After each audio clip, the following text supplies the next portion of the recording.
Hello and good morning class 8 students. So in our previous video हमने पढ़ा था कि कैसे in this chapter name Jody's fawn कि कैसे जॉडी के फादर को एक सांप डस जाता है और उसके बाद में जहर को फैलने से रोकने के लिए वो वहाँ पर मौजूद जो हिरणी होती है, ऐसा कहते हैं कि हिरणी का जो हार्ट और जो लीवर है उससे स्नेक के पॉइजन को ख़त्म किया जा सकता है। तो वो तुरंत वो उस हिरणी को मारते हैं और उसके हार्ट और लीवर से उस स्नेक के पॉइजन को बचने से फैलने से रोक देते हैं। सो दैट्स वाई जॉडी के फादर की लाइफ तो बच जाती है, लेकिन जब वो घर आते हैं तो उसके बाद में जॉडी जो है हिरणी के बच्चे के बारे में सोचता रहता है, क्योंकि जब उन्होंने उस हिरणी को मार दिया था तो उसके बाद में उसका बच्चा जो था वो अकेला पड़ गया था।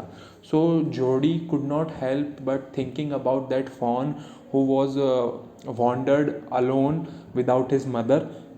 तो जॉडी के अंदर उसके उस फ़ॉन के लिए फीलिंग्स आ जाती है और वो स्वाभाविक भी होती है कि आखिरकार जॉडी के फादर जो है वो उस हिरणी की वजह से ही बचे थे और उसके बाद उस बच्चे को वो ऐसे अकेला कैसे छोड़ सकते थे। तो जॉडी चाहता था कि वो उस हिरणी के बच्चे को वो घर ले आए और उसको पाल पोस के बड़ा करे। और तो इस वजह से वो अपने फादर को जाकर के परमिशन लेता है और उसके फादर भी एग्री हो जाते हैं उस चीज़ के लिए। नाउ यहाँ से आप आगे हमको पढ़ना था, can I ride back with Millwheel and see if I can find it. तो जॉडी अपने फादर को कहता है कि क्या मैं मिलव्हील जो है यहाँ पर द जॉडी की जो फैमिली होती है उनका अक्वेंटेंस होते हैं, मतलब मेहमान होते हैं, जो कि डॉक्टर, यहाँ पर एक डॉक्टर और है जो जॉडी के फादर के क्योंकि जॉडी के फादर को स्नेक काट जाता है तो उसके बाद में डॉक्टर भी उनसे मिलने के लिए आते हैं घर पर उनको ट्रीट करने के लिए। तो उनके साथ में मिलव्हील जो है वो भी उनके साथ आते हैं। तो जॉडी कहता है कि क्या मैं मिलव्हील के साथ में जा सकता हूँ और देख सकता हूँ, उसको ढूंढ सकता हूँ। तो टेल योर माँ and said I said you can go. ठीक है, तुम चले जाओ और अपनी मदर को कह देना कि मैंने तुमको अलाउंस दे दी है। He sidled back to the table and set down, his mother was pouring coffee for everyone. तो जॉडी जो है वो वापस उस रूम में जाता है जहाँ पर मदर जो है वो गेस्ट्स के लिए मिलव्हील और डॉक्टर के लिए कॉफ़ी तैयार कर रही होती है। She was pouring coffee for everyone. तो जॉडी कहता है, माँ पा says I can go bring back the phone. माँ पापा ने मुझे कह दिया है कि मैं जा कर के उस हिरणी के बच्चे को फ़ोन को मैं ला सकता हूँ घर पर। So she held the coffee pot in mid air, what phone. तो थोड़ी सी पजल्ड हो जाती है और कॉफ़ी पॉट को हवा में ही रखते हुए वो जॉडी से सवाल पूछती, कौन सा fawn. The fawn belonging to the doe we killed, जिस हिरनी को हमने मारा था उसका बच्चा, जॉडी उसकी माँ से कहता है। तो we use the doe's liver to draw out the poison and save Pa, कि हमने फादर को ऐसे ही तो सेव किया है, इसी वजह से तो फादर बच पाए हैं कि हमने उस फ़ॉन की मदर का हार्ट और लिवर यूज़ करके उस पॉइज़न को हमने उनके शरीर से निकाल दिया था। तो वो जो है अब हिरणी का बच्चा बेचारा अकेला हो गया, तो मैं चाह रहा हूँ कि मैं उसको लेकर के आ जाऊँ यहाँ घर पर। She gasp, well for pity सेक। देखो यहाँ पर गैस्प का मतलब होता है आह भरते हुए बोलना और मोस्टली थोड़े अनप्लेजेंट मोमेंट में जब कोई बात बोली जाती है, ठीक है ना, भगवान के लिए या फिर होता है ना फॉर पिटी सेक, ठीक है। So she was little bit uncomfortable about Jordi कि वो वापस से उस जंगल में जा कर के उस हिरणी के बच्चे को ढूंढेगा। तो just out of nervousness she said, well for pity sake Pa's says it would be ungrateful to leave it to starve. तो जॉडी मदर को कहता है कन्विंस करने के लिए कि देखो माँ, फादर कह रहे हैं कि ये अच्छा नहीं होगा कि अगर हम उस बेचारे बच्चे को ऐसे ही मरने के लिए छोड़ दें, तो ये सही बात नहीं होगी, क्योंकि वी ओ देम दैट कि उसकी वजह से हमारे फादर की लाइफ बची है। उनकी मदर जो है उस डॉग को, जो हिरणी को जो हमने मारा था, उसकी वजह से आज मेरे फादर जो है वो जिंदा है। So Doc Wilson said, that's right ma'am, nothing in this world comes quite free, the boy is right and his dad is right. देखो डॉक्टर विल्सन, हाँ यहाँ पर डॉक्टर विल्सन और मिलव्हील होते हैं, तो डॉक्टर विल्सन ये सुनते हैं, वो वहाँ पर ही होते हैं, तो बोलते हैं कि बिल्कुल सही कहा मैम, देखो इस दुनिया में कोई भी ऐसी चीज़ नहीं है जो फ्री के लिए होती है, ठीक है, हर चीज़ का कोई ना कोई मतलब होता है कि अगर आज लाइफ जिसकी वजह से सेव हुई है तो हमको भी कुछ ना कुछ करना चाहिए उस चीज़ के लिए, ठीक है। सो ये लड़का सही कह रहा है। डॉक्टर विल्सन उस जॉडी की मदर को कन्विंस करने के लिए कहते हैं the boy is right and his daddy is right, और उसके फादर का सोचना भी बिल्कुल सही है। इन्हें जा कर के उस हिरनी के बच्चों को ढूंढना चाहिए और घर लाना चाहिए सही सलामत। Millville said he can write back with me, I will help him find it. तो तभी मिलविल कहते हैं कि ये मेरे साथ जाएगा, he can write back with me and I will help him find it, और मैं इसकी मदद करूँगा उस हिरनी के बच्चों को ढूंढने के लिए।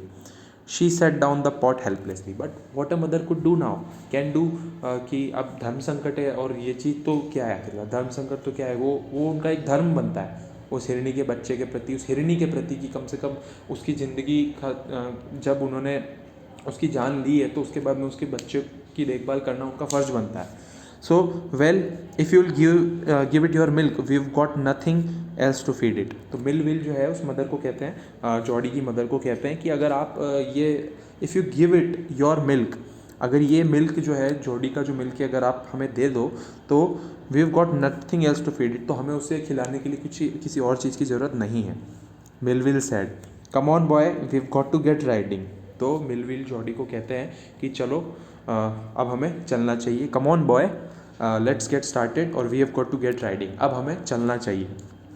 माँ Baxter asked anxiously you will not be gone long.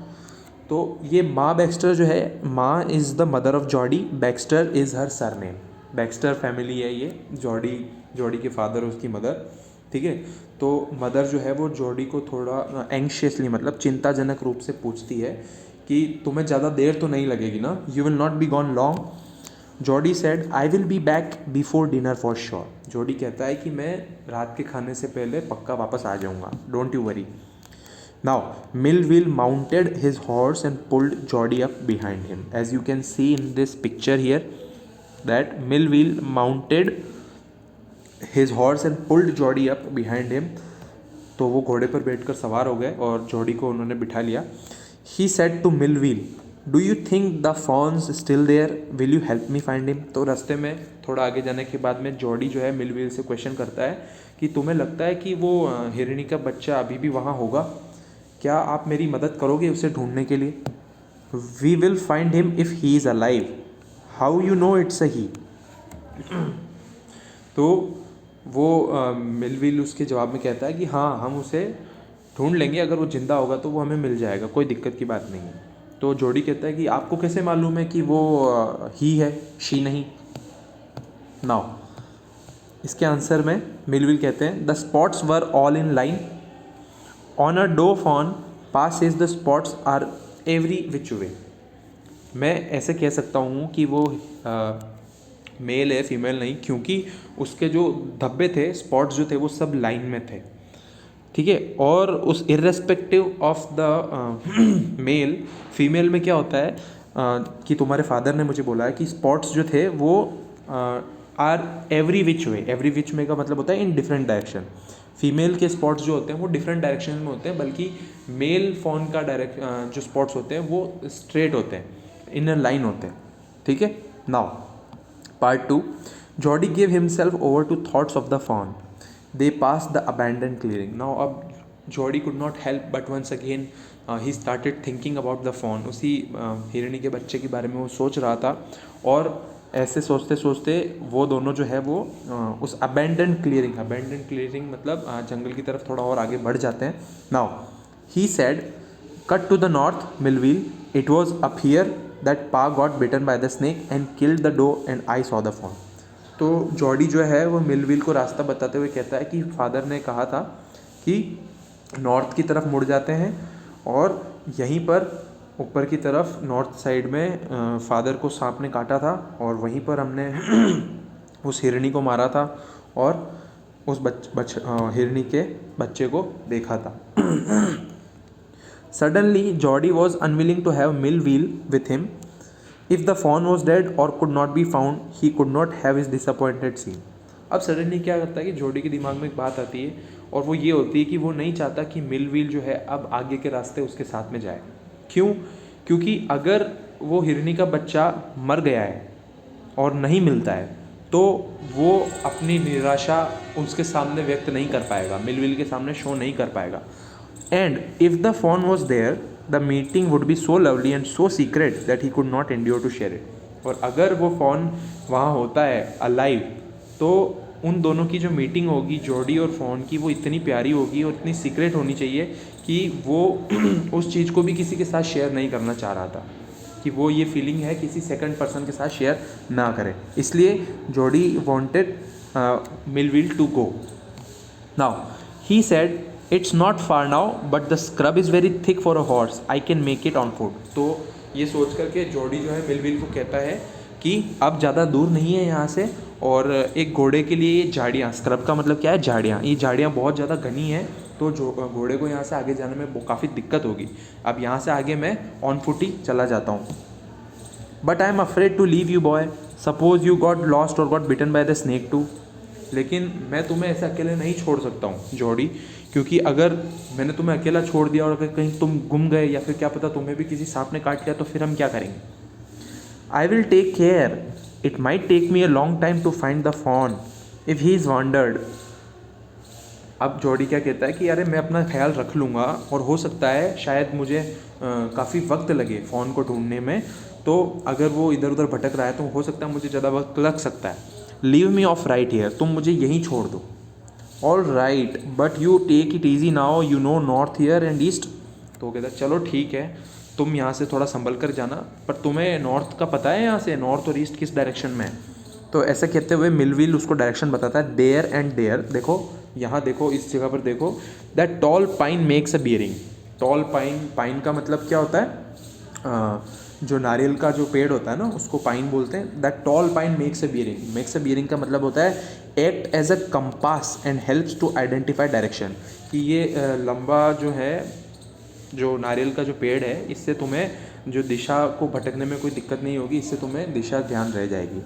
So long Millwheel, I am obliged. So long का मतलब यहाँ पे क्या आता है, तब तक के लिए गुड बाय।